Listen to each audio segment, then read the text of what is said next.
Wow, yeah. Networking. Beliefs. Sorry? Beliefs. Beliefs. Did PR. I hear it right? Beliefs? Belief as in, you mean belief in the idea or Idea. belief? Faith and everything. Can we say belief in the product, whatever the idea product? Yeah?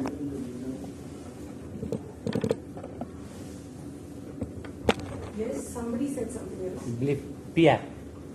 PR. Okay. What is the nature of your startup? Climate control. Anything else? Money. Money. Financial freedom.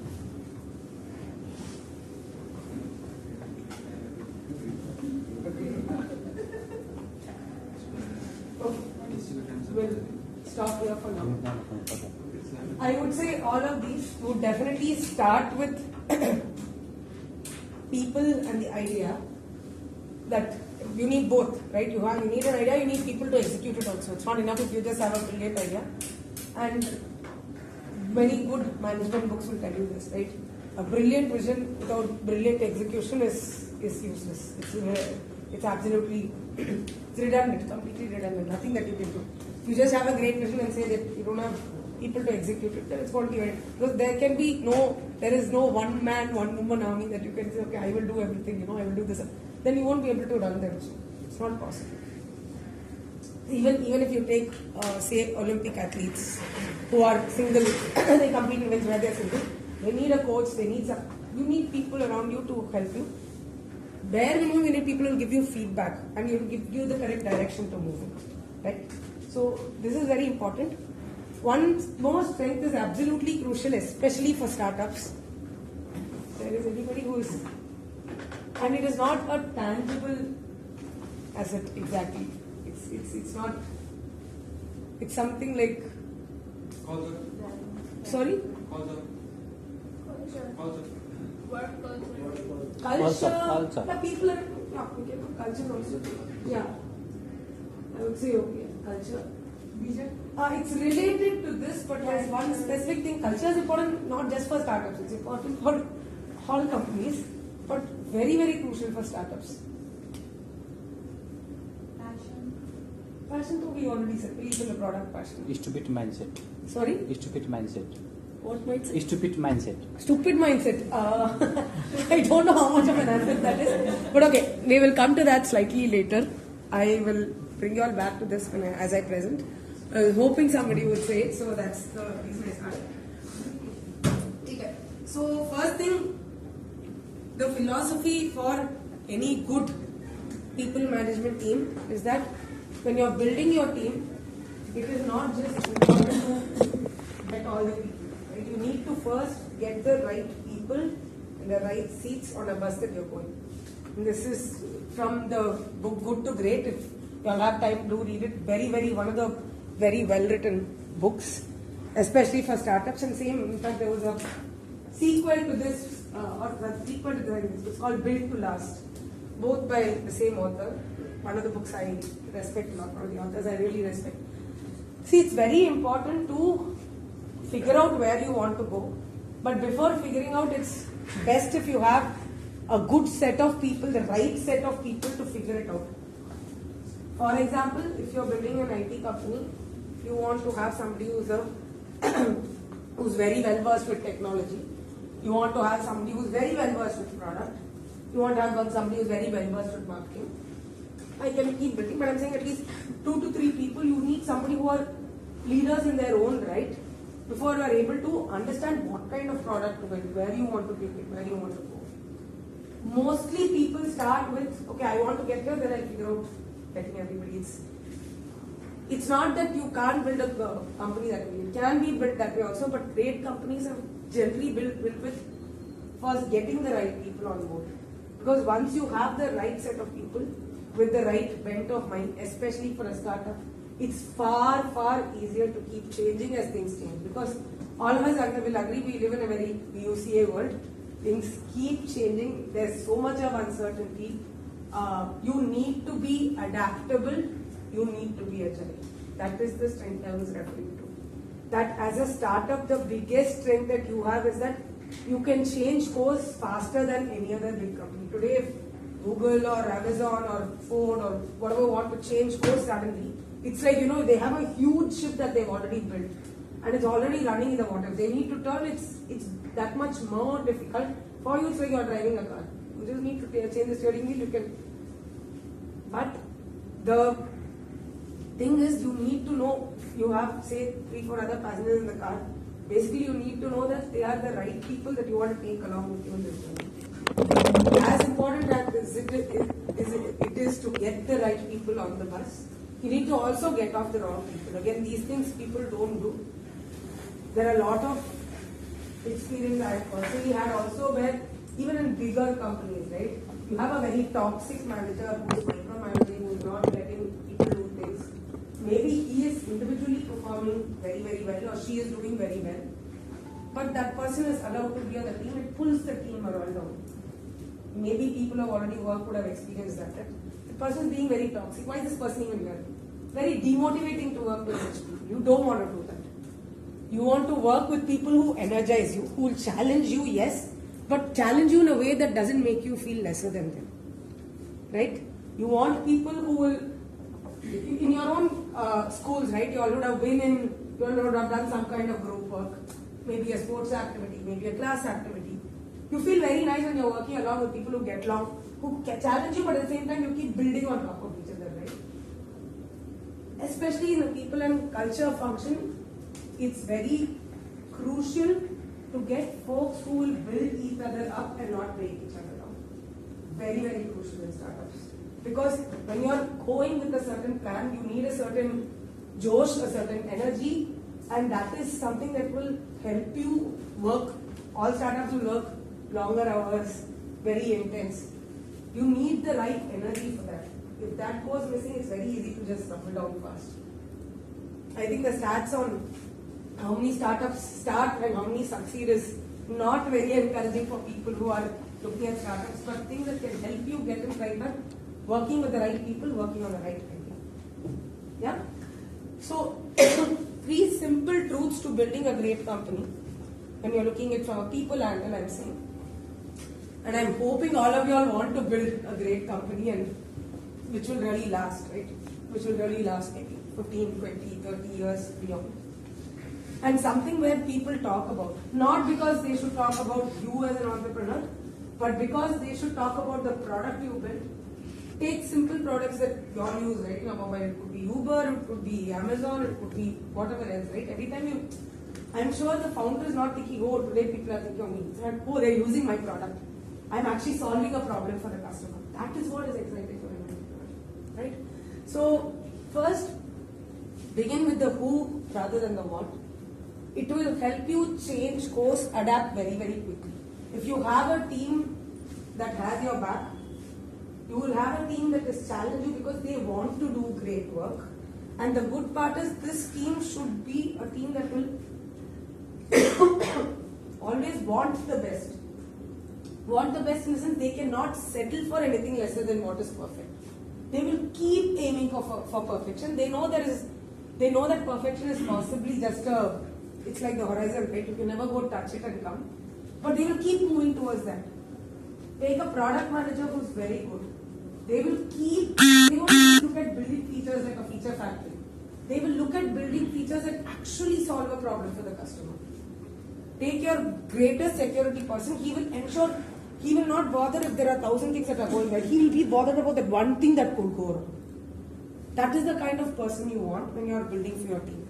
So be very careful when you are picking the first set of folks that you are starting with, both in terms of their competence and in terms of their character. That is what I was going to say. I think you wanted to ask a question regarding this, right? Yeah. How do you assess the character of a person? Like when we are starting startup, and we mostly go for the competence, like what knowledge, what skill, what network they'll bring on. But you don't know the deep character. Like, will they be breaking in the long run, or will they go for some profit and self-centered kind of thing? Startup, needs a lot of selflessness. But to answer your question, why people do competence in general is it's far easier to assess, right? For somebody who's, say, mathematics, 2 plus 4, 6 is the easiest thing. It's usually subjects like social or English where it's a little more difficult because there is no this is the right answer. So in terms of character, few things that we look out for, especially, we align it with 2 things, right? Like, let me take marketing for an example. If I'm looking for a person for marketing, right, to initially, I have a product, I have things, startup, I've reached probably around stage of 15 or so. I want to start marketing the product. I look for things that are absolutely essential in a marketing person, apart from the culture of my company, which I should have defined, right? What kind of culture, what kind of values I want to put in. So, if I take marketing, for example, I need the person to be creative. It's not a software engineer, right? No, I need the person to be creative. I need the person to be extremely customer focused. But one common thread again that I've done is I need the person to be passionate about marketing itself. At least then. You can change. There are people who change careers after 4-5 years. They say, I've tried everything, I want to try something new, nothing wrong with it. But you can see that hunger, that mad passion that you have for your product, they should have for marketing. And they should be able to come up with new ideas. They should be trying out different. Like when we do behavioral interviews, for example, when you said, right, how do you know that they won't give up? You ask them to come up with a solution. We purposely say, no, the solution won't work. We know, maybe it might work, it might work. We tell them, no, I'm not very sure, I'm not thinking. They should be willing to quickly adapt and say, okay, I'll come up with something else. 2 things happen, right? Either they really try, they're very solid, they know this will work, and they will convince you, no, this will work because of ABC reasons. That means they're very solid, that they've done their homework and they've come. If not, they say, okay, fine. If they're not sure, they like being challenged, that is something else that I look for. Right? And you ask them a question, they come up with a solution, you know, I don't think it will work. They should be open to being challenged. If they are going to be egoistic and hold on to say my idea, my, this is my hard work and stuff, it won't work. Because when you need things to change, you need them to also change fast along with that. I hope I answered your question. It's not an exhaustive answer, but these are things that we look for if it's for a marketing goal, for example. And then align it with your regular values, whatever you build for your company. Yeah, the problem is that earlier people had shades like either white or black, but now in the it's like grey, different shades of grey. So you don't know what to tolerate and what not to tolerate. So that's something. Anything toxic we don't tolerate. For sure, anything again, values is a non-compromise. So during the interview, for example, if I'm doing, I'll just finish answering this question, you know what to talk. If it's a behavior interview, we give situations that are difficult, situations that could come up in the future. For example, I tell CEO has this kind of an idea, they want to take it ahead. We purposely give an idea that will not be really great, right? We don't want people who are going to be sucking up to you as a boss. That is not going to be. We want people who will challenge you. If you have a room full of people who nobody agree with what you say, you will be the only person using your brain. That is not what you want to build a great company. If you are really building a great company, it's about hiring really good people and get out of their way after that. Let them do the good work. You don't have to bother about keeping them motivated, keeping them engaged. See, that is something that when I said, right, if I look for that passion, because once I know they are passionate about what they want to do and they have great ideas, they will come up and bombard. I have this, I want to try this, I want to do. And they should be willing to teach others. That is very crucial.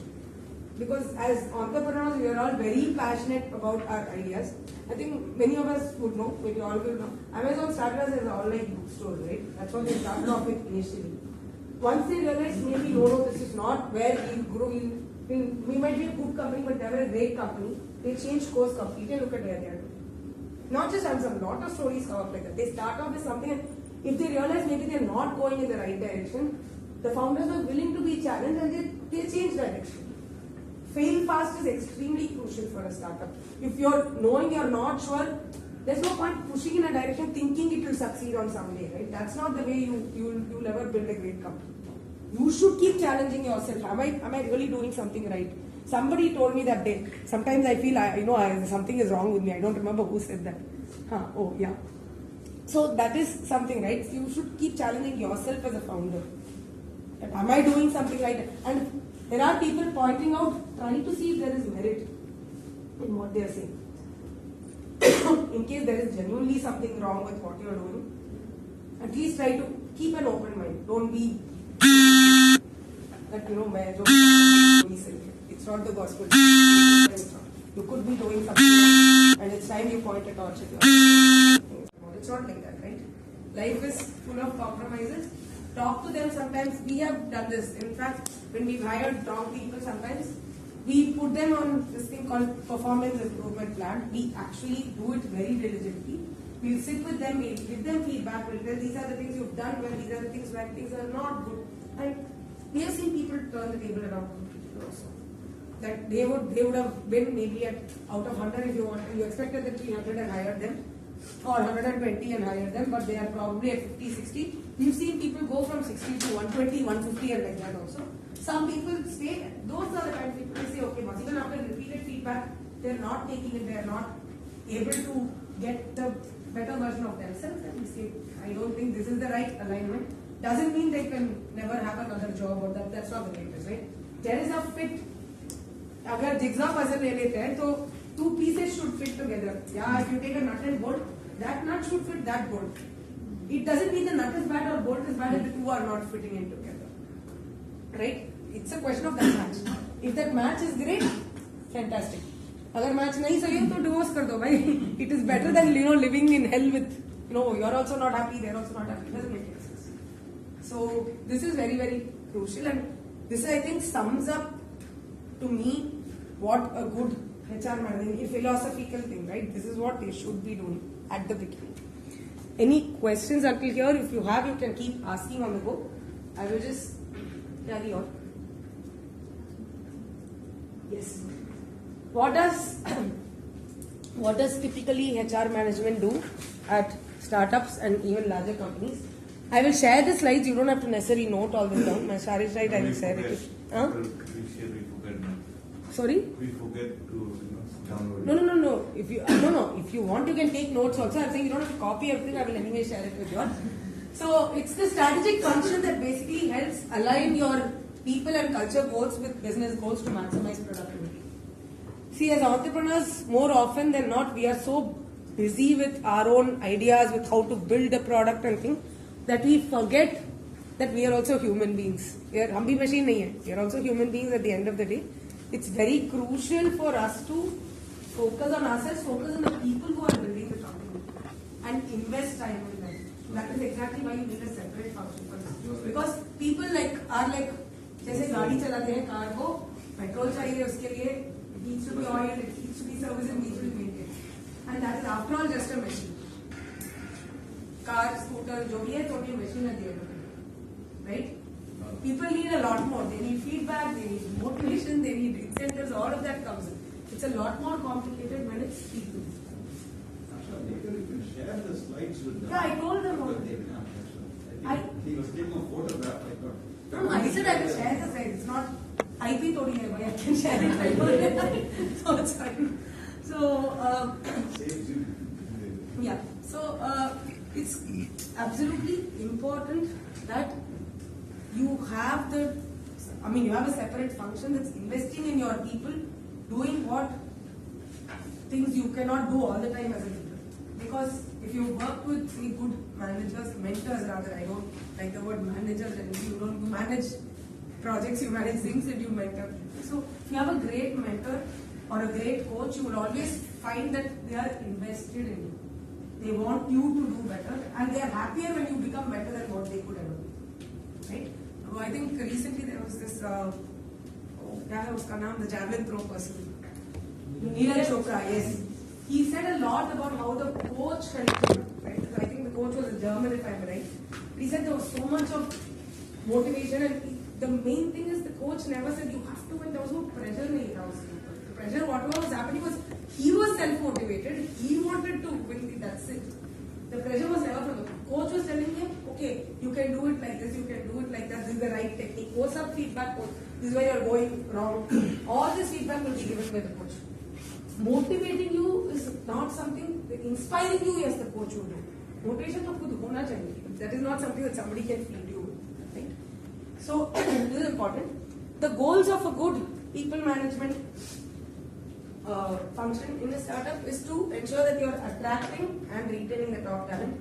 There's no point if you are getting top talent and then, in somewhere down the line, because you're not investing in them, they feel demotivated and they leave.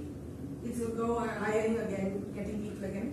And that's not easy. Anybody who is hiring knows it's a very, very tough thing to do. And getting the right people again is very difficult. And whenever somebody goes from your company, right, it's not just the talent that's going away. See, there is a certain leverage they'll have because of the kind of connections they build with the company. Especially we have found that when we have had great mentors for any team, we try our best to retain them, and usually we have seen that money is not the reason why they would stay back. They want to leave either because their learning curve has gone, or they will want to leave because they say the team I'm working with is not great, right? Or they very often we hear, I'm doing great work, there's not even a single feedback from me. You're doing this work, or even then I'm happy. Even that is not coming. More often than not, it's the fact that they're not feeling recognized, they're not feeling valued over there. And then when we ask their bosses, no, it is going on fine. No, it's going on fine, tell them it's nothing is wrong if you go tell them, hey, I really like this design that you built. I really like this idea that you got. This particular presentation you made was very good. The meeting went off very well.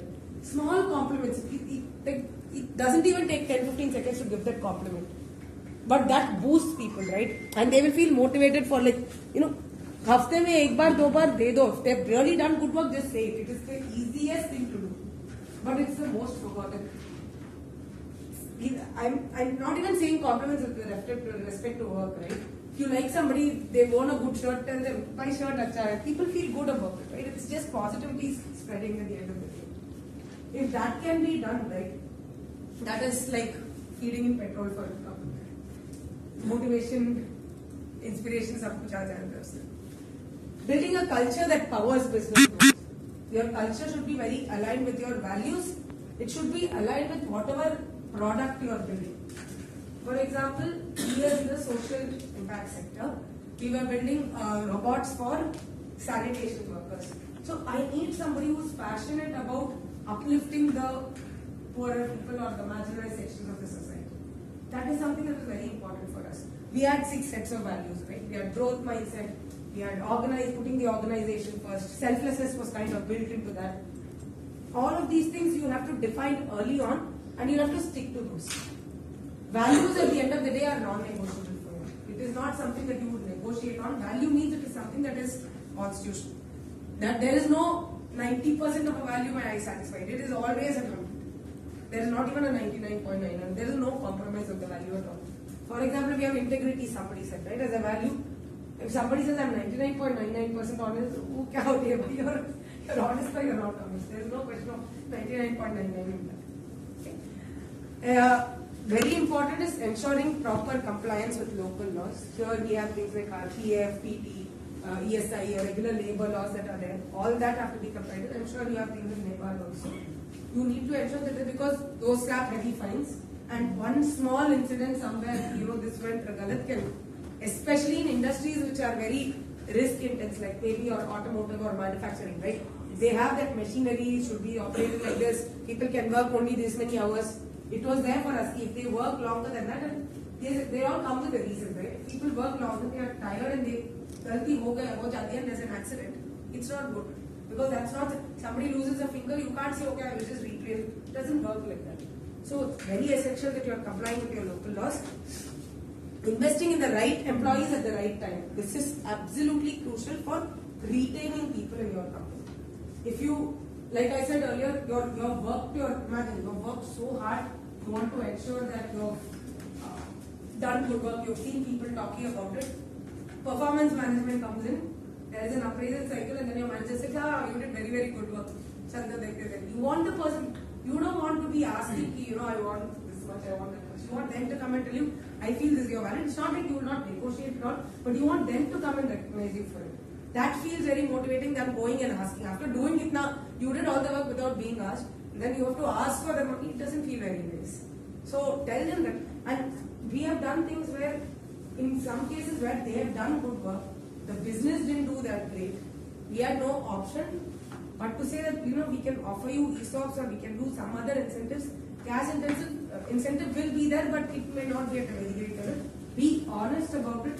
People appreciate it. Some of them, good lot of them have stayed back because we said we cannot do it this year. We believe next year we will be able to do because we are looking at investments, few other things. People have stayed back for that. People appreciate the honesty, the transparency. And yes, balancing the business needs and business, people needs, that's a tightrope walk. It is not easy. Many times as a business partner, people business partner, I have had to take decisions which are very pro-business, not very pro-people. But in those cases, for example, when the COVID happened, we had to do salary cuts. There was no option for us. It was not an easy decision for us. We had already about 55 or so by then. Literally, it was calls to each of them explaining the situation and saying, listen, if we don't do this right now, we will die as a company in so much time, which means all of us will lose our job. The better option is at least we have a higher runway because we don't know how long COVID will last, no control over all of this. It meant calls. I think at the end of the thing, there were 2 people who left, 53 of them were still retained. It meant a lot to us, and all of that happened because we had built the right culture. We genuinely invested in the people when we had the money. And they have seen it. And we also said that if we are, once this COVID thing and all thing, and if by then we have the money, we will definitely pay back whatever thing, but we cannot give it on paper that we will pay you back. It worked purely on trust for us.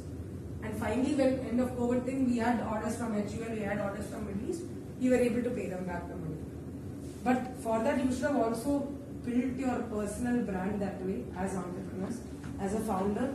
If you have built your brand as a founder, as someone who is genuinely empathetic towards people, genuinely who cares about people and how they develop, and you're investing in them, it is far easier to convince your people. There is a huge trust factor that is built, and that is something that people will be willing to. That is much better than any other contract they will sign anywhere on anything. There is something called a psychological contract that people build with you. That is much, much stronger than any paper contract. Paper contract you can tear and you can throw in the dustbin for all this stuff. I have seen people stay back in the company because they genuinely trusted the product, they genuinely trusted the people they were working with.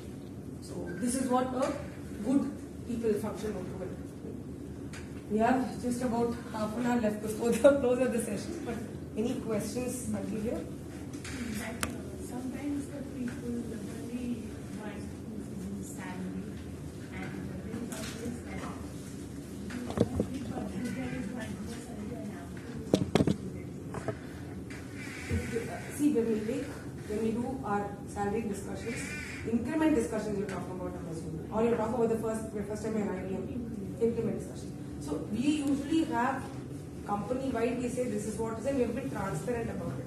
Say if your performance has been 120 also, it's usually capped say at 30%, 23%, whatever it is your company can do that. It's very transparent. If at that stage the person says it could not be only the money reason, it's like you say, it's not necessarily greed. Say for example somebody is getting married, there will be more expenses, right? And it's not just at the end of the day we all need to pay our bills. There is no option for us to say okay fine I will give up. People may give up for 1 year, but if it's going to be a continuous thing, then it may not work. In the case where you're saying it's only about the cash component and they're not even willing to take anything else, we can only talk to them and see. If they have personal needs, and more often than not, we have seen that happen, that there is a personal need at home because of which they would have taken a home loan or thing, they would have think that okay, I'm going to increase pay. And based on that, they will expect a certain hike. But we usually as a strategy, we communicate what the percentage of hike for the performance will be beforehand. This is communicated like almost 3-4 months before we do the performance discussions. So people are very clear on what they are going to get or not. And what we have generally seen is when the communication goes right, if we see the performance going down, we also know we have the 3 months time the person is looking out somewhere, we start finding replacement or we do a good solution.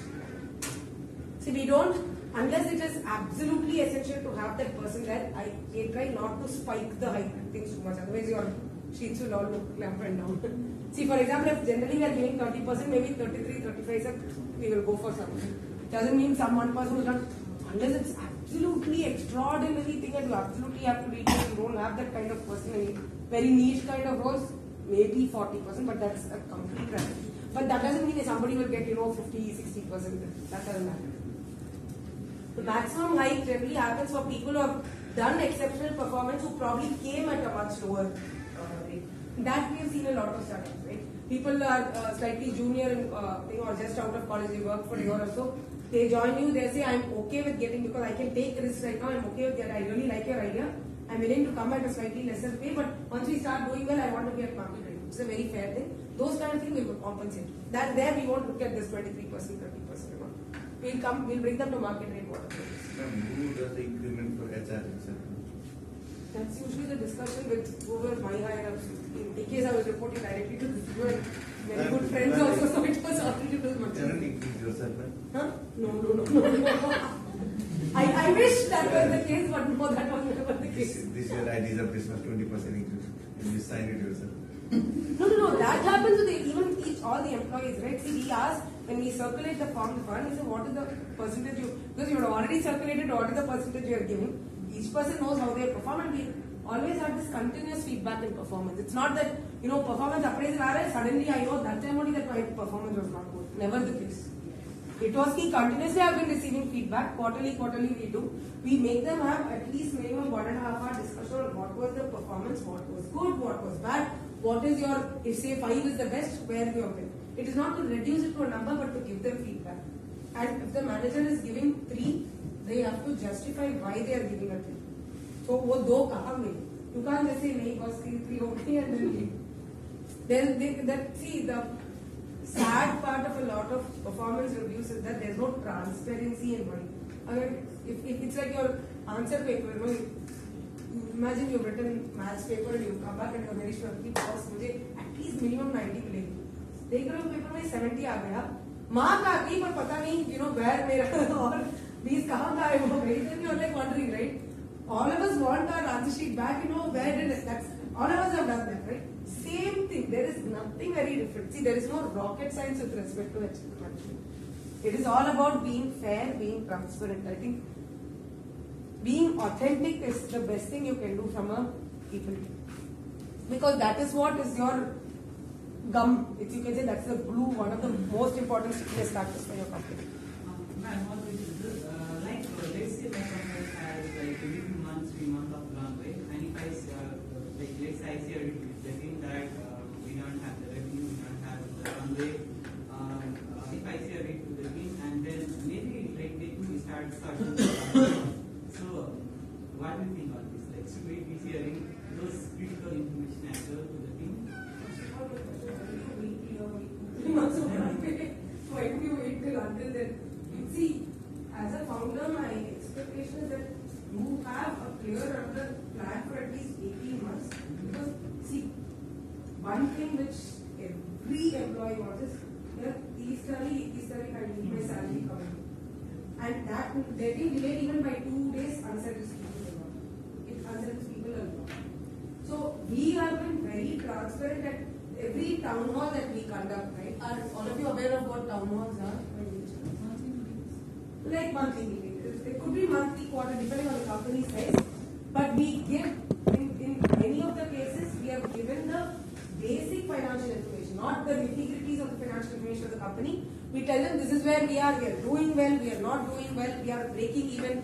Especially early stage startups, it's very crucial because people at the end of the day, if you are going to tell them now, they will look now. If they are not going to tell them also, they will figure out. See, we are in 2-3 months, the likelihood is not that you will disperse the salary of them because you will delay, you as a founder, you will try to do all that. They'll figure out and that is even worse. It is better to be transparent and you don't wait till 2-3 months. You wait. My general understanding of my working founders is they know for the next 1 year this is possible, what is not possible, and all those financial things are done. And again, finance team is very, very crucial. If you not involve a good finance team from the start, then you guys have started. We don't have the finance team, we don't have the team. You don't, when I'm saying finance team, it's fine even if you get an external person, but you have somebody who's working out your audits, right? So, even if you have a part-time somebody coming in, it's fine. You have this term called fractional, CFO, fractional C. Those kind of people we have got. They will spend probably 3-4 hours in the entire week to tell you, and they will tell you what the financials is. Because we need when we were doing our funding rounds, we need our company secretary, we need your auditor, CA person, and everybody. Then there is absolutely no way of going to the. Is it industry standard to share financial information? Because I'm working 2 startups and they never talk about finance with us. One thing that most startups don't talk about. See, like I said, you don't have to go to the nitty-gritties, but to at least bare minimum, see, employees at the end of the day are investing their time in it. Money you can give them once you get, but the time that they lost, you will never be able to give it back to them. You can, they've invested maybe early stage 2 years, 3 years of their life. bare minimum you can do for them is be transparent if you don't see things are going well. Good companies do that. We did that at Sportstruck, we've done that at Soup wherever and Solina's also, when we've done the town hall, we really say, this is what we have, this is what it looks like, this is the runway for the next 2 years. If things are not going very well, we discuss it with the leadership team first. We don't go straight to employees. We discuss it with the leadership team and say, this is how things look. And we ensure that the leaders have built good relationships with their teams so that they are able to communicate it in the right way. And when we come in the town hall, people are already aware that this is going to come. It's not thrown as a surprise at them.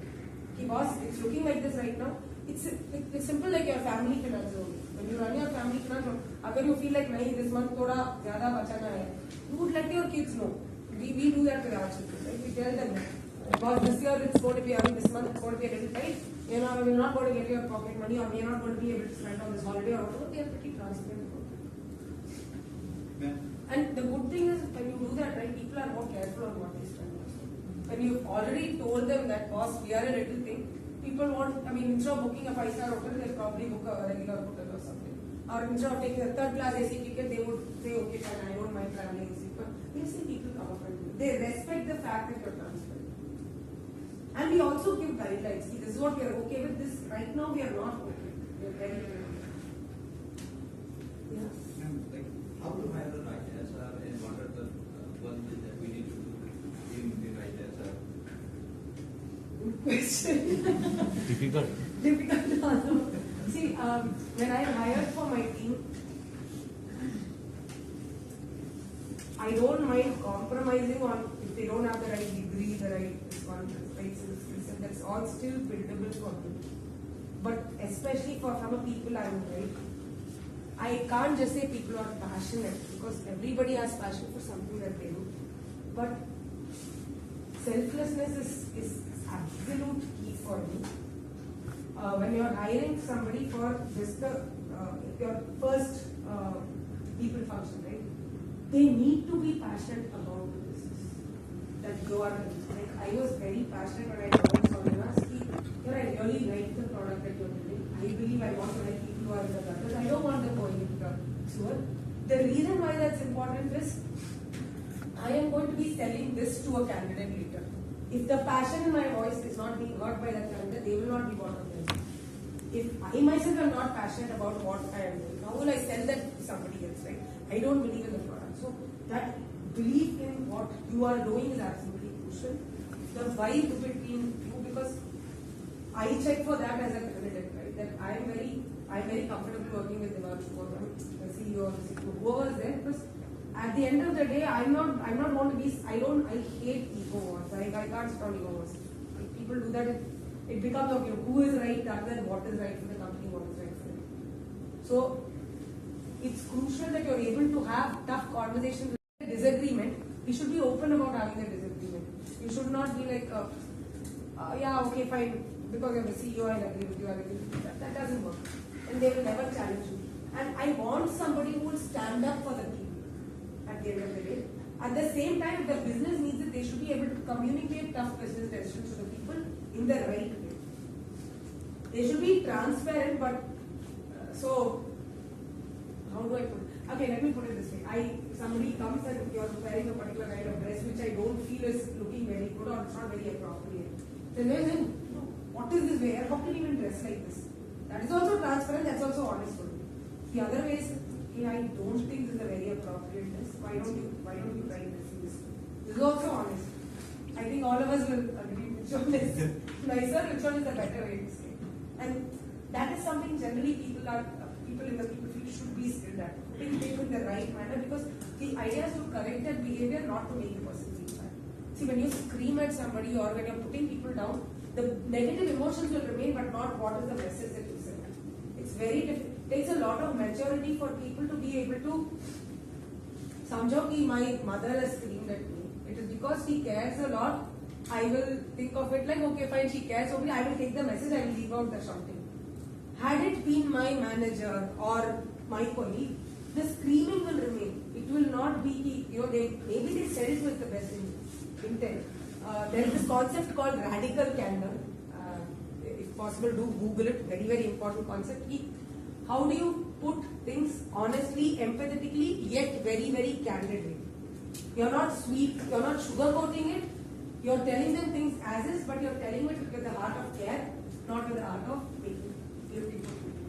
This is very Like, is there any like psychological question or anything that we can test while I It's a very gut feeling for me. I don't know if there are. See, people can flip questionnaires very easily, but putting them in behavioral interviews, putting them in situations which are tough, and seeing how they take decisions, that is more difficult.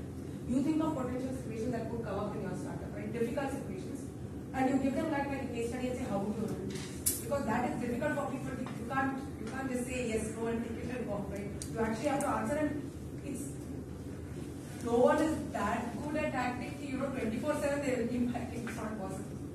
At some point they will have to come up with what. And you can challenge them, purposefully challenge them when they are going through the interview. No, I don't think this will work. And you see, and patience, yes, truckloads of patience is important for anyone in because usually for us it is, we get bombarded with so many questions. It's like, for 120, 130 employees, you are the HR secretary, and then something they will come up with, my salary, I have this doubt, and for each person their doubt is important. So you need something who's extremely patient, extremely empathetic, and who people feel that comfort to, certain warmth, that to genuinely be there, genuine simple. I would not say this is very important for somebody as software engineering or a product. A genuine warmth is not, but for something functional. Can you share some questions that your students have asked you, any psychological situation while hiring? Founders mostly were about the product. I mean, it was about the product, and they said, what kind of culture do you want to build? What kind of values do you think are important? And most of these things, because it will reflect the kind of values I have as a person as well.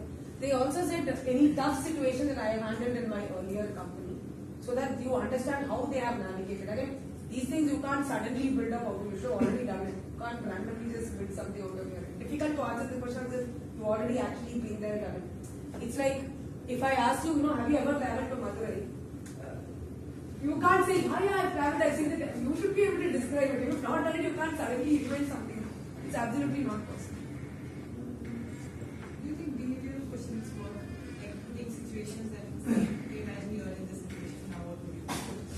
Behavioral questions two ways. One is if it's an imaginary situation, you can give them. The other is something that they've done in the past. Like I said again, if you've been there, you should have already been there. Like how do you handle COVID? If you've not done it, you can't. Like it's very difficult to imagine and build so many lives so fast.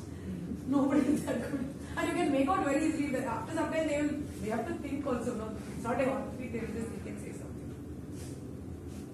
But put them in tough situations early on, and again check for your vibe with them. Yeah. If you feel as founder, I am not aligning. Maybe they are very good, but somehow I'm not aligning. It's better to let go than think okay, somehow in the future it will align. That doesn't work. Okay, so about 10 more minutes to go. Yes, so just very quickly, this is what the employee life cycle would look like, right? There is a job analysis and description first. First you've started your thing and then you say, okay, I need to hire for this role. There is a job analysis, you put a description. At that point, there is a lot of culture that can be built into your job analysis from job description itself. Some job descriptions, when you read them itself, they feel friendly, they feel like they're talking to you. Some look like, they were just copy-pasted from ChatGPT and put over there. There is a lot of friendliness, you can bring in a lot of transparency. In Squad Stack, for example, we used to put this is the place where you'll be working, this is the salary bracket that you'll be getting, and what the interview process looks like, everything would be built into our job description. At Solinas, we couldn't do that because we were a little unsure of what experience range we were really looking for. So we couldn't put a bracket, we would say we leave it open. That also was put out over there. So I'm not saying when you can and you're very sure this is your budget, better to put it on. Because at least there you'll have only the candidates who are applying for it. Hopefully if they read the thing will be fewer and your screening and getting the right candidate will be much faster. Next will be the hiring and onboarding, which is your interview process, getting the right person, onboarding them, helping them understand about your product, your company, the culture, what work they'll be doing, what is expected of them in the next 3 months. A good onboarding process is extremely crucial for people to start becoming productive faster. Then investing in their learning and development, helping them grow, helping them understand what is required of their job, giving them the right skill set over and above what they already have to ensure they are doing well, assessing their performance, rewarding, recognizing them for their performance, and finally, at some point, yes, very rarely you will find employees nowadays, 10, 15 years, they are in the same company. Even the Googles, Apples of the world are facing the problem of attrition. So it's not all exits are bad. It's fun. Many times we have found that some really good employees has left, but we've also found someone equally good. In case that is not happening, the one good thing over there that can be done is have a good succession plan in place so that somebody is able to replace the person who is leaving. And we try not putting all our eggs in one basket. It becomes very difficult because if that one person leaves, it's like everything comes crumbling down. So we said, and generally the notice period for the leadership position we kept slightly longer than we did for the regular roles.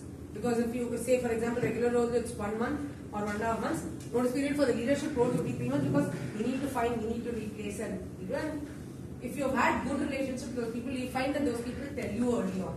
If there are early signs of people looking like this person was doing very well, suddenly performance is going on, or he's not contributing as much in meetings as he was doing before, or she used to come and bring so many ideas, suddenly I don't know, it's all. Have an open conversation. Ask them, are you not probably looking at a long-term thing? You feel like you want to try out something new? Have an open conversation works much better than them coming and saying, this is my resignation, bye-bye, see you. They will give you a notice otherwise, you will not be giving them a notice. So, it works better like this. So, this is the employee life cycle.